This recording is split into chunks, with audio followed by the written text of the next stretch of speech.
Welcome back to the channel, guys. This is me, Cherelle H, and this is Healing Conversations. And I am back. And tonight, this video was really important for me to make. Oh, don't forget to like, comment, subscribe, hit the notification bell. Now let's get into this video. And I wanted to make the video tonight about healing, because I think it's so important that I need to touch on this topic. And why healing is so important to me and in this situation. Um, a lot of people don't realize that they're people pleasers. A lot of people don't realize that they are living their lives for other people and that they are scared to move or do certain things because they're scared if they do, the people around them will reject them, or the people around them won't care, or the people around them will be mad at them.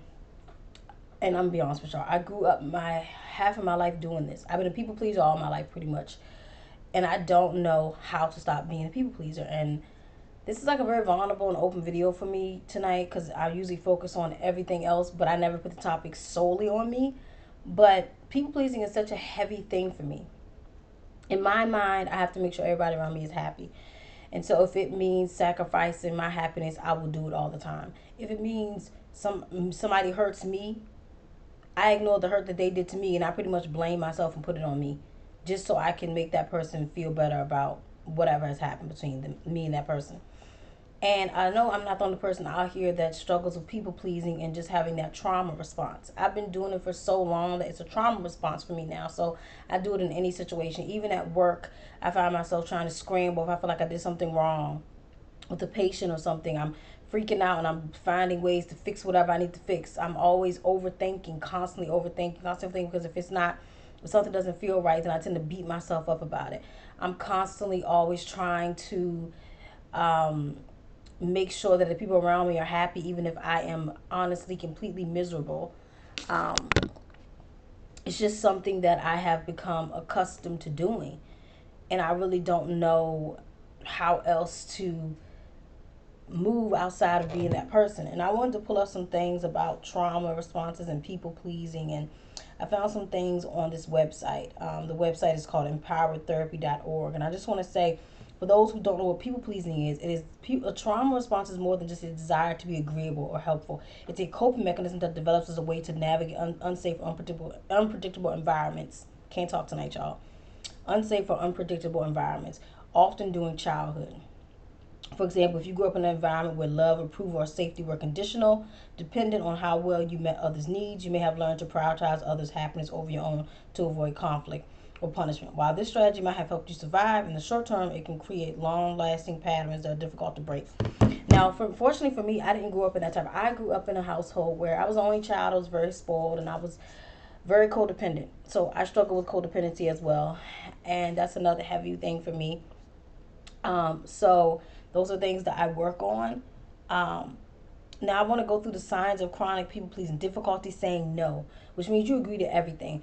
When I'm in people pleasing mode, I cannot say no to anybody. And when I do say no, I feel guilty for like hours after saying no.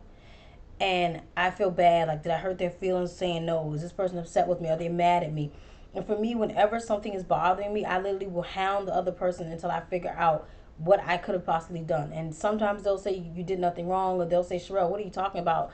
Nothing's going on. But in my brain, because I said no, or because I did something that I don't feel like was right, I beat myself about it for hours and hours, sometimes for days and weeks, until I get a solution. And there are times where if something does trigger me or happen, I can't settle myself until I know it's fixed. And I will worry myself for days and weeks until I know it's fixed. And this has become something that has just been a daily habit for me, where it's been going on for so long that it's kind of all I know. Because when you are accustomed to doing something consistently, you get used to it, and then you think it's normal when it's not normal, but to you it is.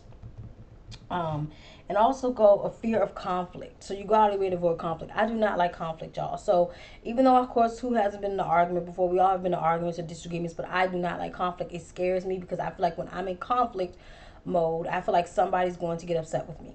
I don't like conflict. So I will do everything to avoid conflict. I will try to smooth things down. I will try to lower my tone. I will try to do everything to make the other person feel good, even though I feel like crap inside. And a lot of times it's just a response mechanism. You just respond and you don't even realize you're doing it. And also a constant need for approval, seeking validation from others to feel worthy or accepted. Now, as far as validation, I have come a long way with the validation part. I will admit, if you had caught me a few months ago or a year ago, I was not there yet. I was really seeking validation from men or from whoever would give it to me just because I felt like I wasn't good enough. So I would always seek validation from people because I felt like I had to seek that validation to feel important. I've learned now in this space of my life, I have gotten better with the validation part, which I'm proud of. I don't seek validation now. I don't look for it because if a man or whoever cannot give that to me, I only can give it to myself.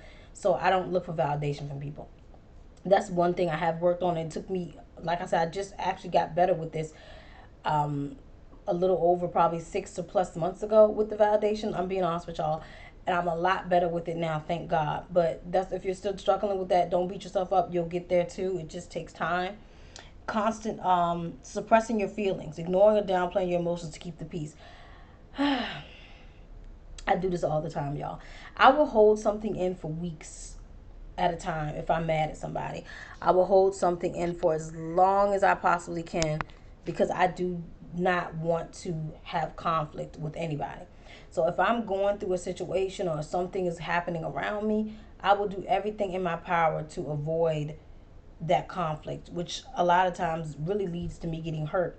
But in the moment, of course, I don't see it that way, but it does lead to a lot of hurt and a lot of pain because I'm covering up so much stuff trying to protect another person. So I will suppress my feelings. And then when I finally do tell the person what they did to me or how they made me feel, at that point you've held it in for weeks, so you kind of explode sometimes. Or if you do, the person might think you're coming off being mean, but it's just that you're upset because you've held something in for weeks and weeks and you finally let it out, and that's just how you're dealing with it. And I do this quite often because I don't like conflict. I want peace. So, and I want to clarify something too. A lot of people think that if you're in a relationship or you're in a friendship or whatever situation you're in, even if it could be at your job, with your friends, whomever. A lot of people think peace is, oh, we haven't argued in 3 days. That means we have a peaceful relationship. We never argue. We get along. That doesn't equate to peace. You can be in a relationship and never argue at all, and still peace may not be there in certain areas. So just because you don't argue often or you don't disagree often does not mean it doesn't equate to peace being in that relationship. I had a lot of friends I never argued with, but peace was not always there. I had a lot of relationships that where things were going good for a while and then they went south, but it still didn't equate to the peace that should have been there, right? And then a lot of times another thing is exhaustion, burnout, where you feel drained from constantly putting other people's approval over yours, and it is draining, you guys. I'm telling you, I'm going through. I have something going on right now, which is why I decided to address this topic because it's such a real topic. And the way I've been drained all week, and the way I felt so depressed all week, and the way this situation has taken a hold on me, it's just like killing me. But this is just the reality that we unfortunately deal with. You get so burnt out, you get so drained, and you don't know how to deal. Sorry, moving my camera, y'all. But you don't know how to deal with those emotions, and you're just all over the place. Because that's exactly how I feel. Like, what is going on with me? Why do I feel this way? I'm burnt out and drained. And a lot of people don't realize this is where your childhood trauma comes from. A lot of people have childhood trauma. Um, and for me, like I said, I had codependency growing up. I was the only child. My parents were very protective of me. There was a lot of codependent issues going on, and just trying to be the good daughter, if that makes sense. I wanted to be the perfect daughter, and so that came from childhood to teenagehood to adulthood, just trying to be perfect. And that caused a lot of things for me. So the trauma pretty much just came into my adulthood, and fortunately, it's still here. And yes, I do go to therapy, and I try to combat through that. But I am also in the process of looking for a new therapist. So, but that happens. A lot of us don't want to be rejected. It's this fear of rejection. You know, I've always struggled with abandonment issues as well. And so because I had those abandonment issues, they played a huge role in some of my behaviors and patterns. I would do anything if a few years ago for somebody to stay in my life. I would cry, plead, beg, just do whatever because I didn't want to lose people. Thank God, again, I'm better with that now. Some of the stuff I'm telling y'all I'm still bad at, but this part and the validation part I've gotten better at. So this is so true. I've gotten way better at the rejection part, because who really, I don't think about stuff like that. I don't care so much if somebody leaves my life as much. If they go, they go. I just kind of move on. I'm not going to say I won't be hurt, but I'll just move on with grace. Um, and then you have a low self worth of yourself. I still struggle with my self esteem sometimes, you guys. Sometimes my self esteem is here. Sometimes it's all the way down to the ground. Just depends on how I'm feeling or what I'm going through.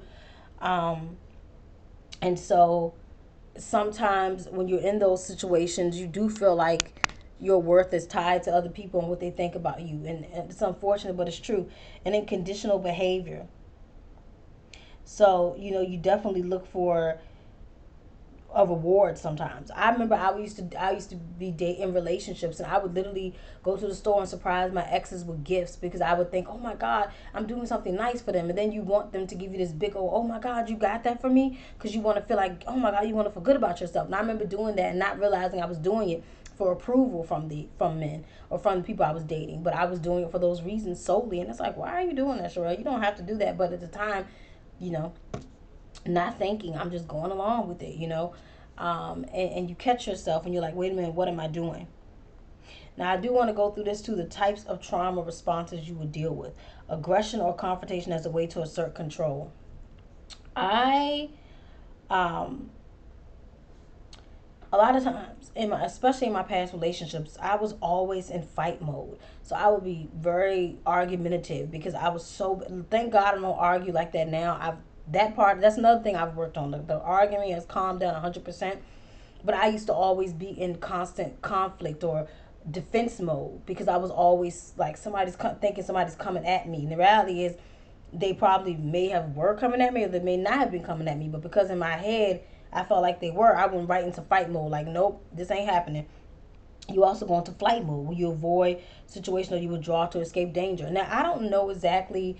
I have had times where flight mode is probably not as heavy for me as maybe for others, but sometimes flight mode does appear into the picture, unfortunately, where you avoid people or you just run away. Because I've done that too, where I've avoided people. It doesn't happen often, but I do go through spells where when I'm going through something heavy and I can't deal with it, I'm going to avoid everybody I can because I just don't know how to deal with it. But I don't do this often. Freeze is where you become paralyzed or stuck, unable to respond. Now, as far as freeze, I don't know. I'm a responder, y'all. I'm always going to respond. That's just me. I don't really freeze as much. Now, I might have had a few times over the years where I froze, but it was very, very, very rare because I'm so vocal. I gotta say something. So, if you do have that, it's nothing wrong with it. It happens. And then fawn. So we're gonna talk about people pleasing, fawning. Suppress your own needs to appease others and avoid conflict, which I tend to do this quite often. It really is about survival. And I didn't realize until today I was talking to someone about this, and I was like, this is a trauma response. I've been doing this for so long that in my eyes, this is normal. Is it really normal? Of course not. But because I've done it for so long, to me, it appears like, oh, this is a normal situation. This is normal for me to act this way. This is normal for these things to be happening when really it shouldn't be happening at all. I shouldn't be fawning over anybody, and I shouldn't be doing any of this, but it's also about me surviving because whenever I feel a hint of danger coming towards me, I get scared. So the danger makes me go into fight or flight mode. It makes me go into the fawning, people pleasing mode because I don't want any danger or anything bad to happen to me. And so that's that fear that comes in. And that happens a lot, and it's scary, y'all. And that's why I always say, I want you guys to understand when you do watch my channel that I am far from perfect. I'm still healing. I'm still growing. And I love sharing this stuff with y'all because y'all get to see who I am underneath all of this. Because this is true. This is real. This is me. And the hidden cost of people pleasing is you lose your identity. You don't know who you are. Because it's been times where I've walked in rooms and I'll scan across the room and look at the people in the room and I'm like, who should I be right now? Because I feel like if I'm this way, then they're going to judge me. If I'm that way, they're going to say something. If I'm this way, you start thinking who you should be, or what mode you need to go into just to get through that moment in the room. And then you could even be having moments where you're hanging out with your girlfriends or your significant other, and you're just like, wait a minute, something just doesn't feel right, and you just go into this mode of, well, let me go ahead and say this and do this because I want I want this other person to be happy. So my identity of who I really want to be, I can't bring that to the table. I have to bring somebody completely different, which is horrible that people have to do that, but it's just the reality of what goes on. Um, and a lot of times you get resentful. I've had times where I was very resentful against people because I spent so much time trying to people please and make everybody so happy around me that I forgot about Cherelle. So in doing that, I lost who I was. I lost sight of me.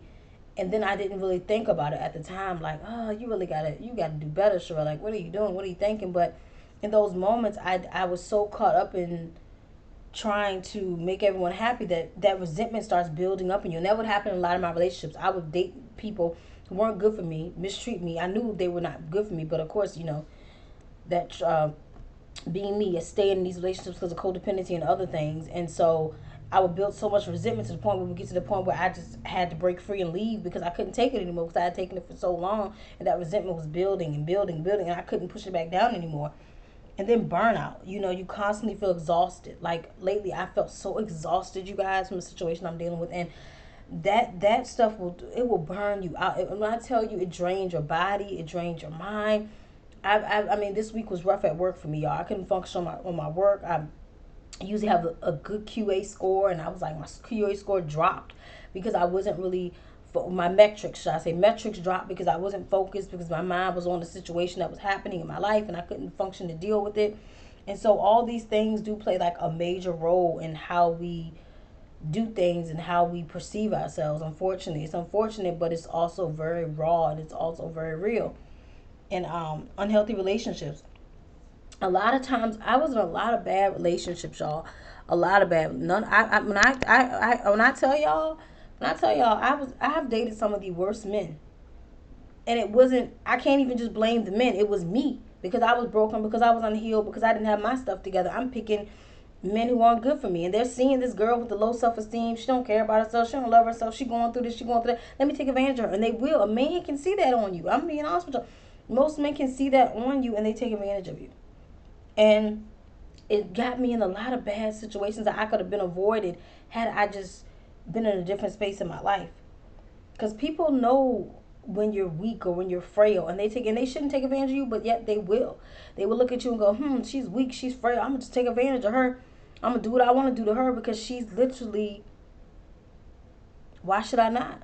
Why should they not? Because literally, you know, they're not gonna care, because they know that you're gonna continue your patterns because you're not well.